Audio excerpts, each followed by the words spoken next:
Pietro di Bernardone, prišli ste veľmi nevhod. Vedzte, že ma vyrušujete vo chvíli, ktorú si vyhradzujem pre modlitby. Stratili ste rozum, človeče. Nesúďte mňa, vaša milosť, ale jeho, tohoto šialenca. Áno. Súďte mňa. Moja duša je vo vašich rukách.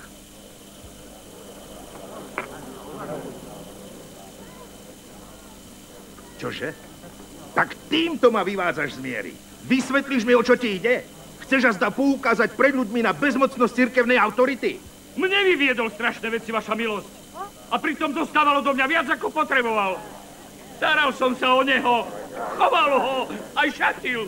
A to naozaj dobre. Každý vám to potvrdí. Nikdy v živote neopustil núdzu na vlastnej koži. A čo spravil? Povyhadzoval z okna celý môj majetok. Hlboko načrel do mojich pokladní. Rozdal všetko rovnakým na nič hodníkom, ako je on sám. Je mu jedno, že zahodil plody namáhavej práce. Že ma znevažuje.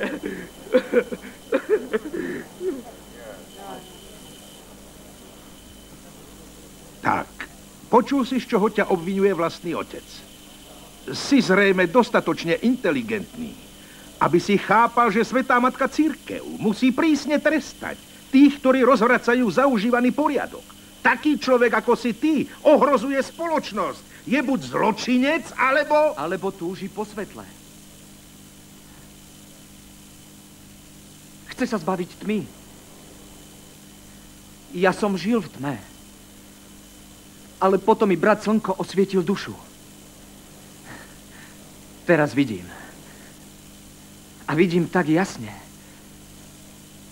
Asi tak ako vy, keď vás zaudiali do toho posvetného rúcha.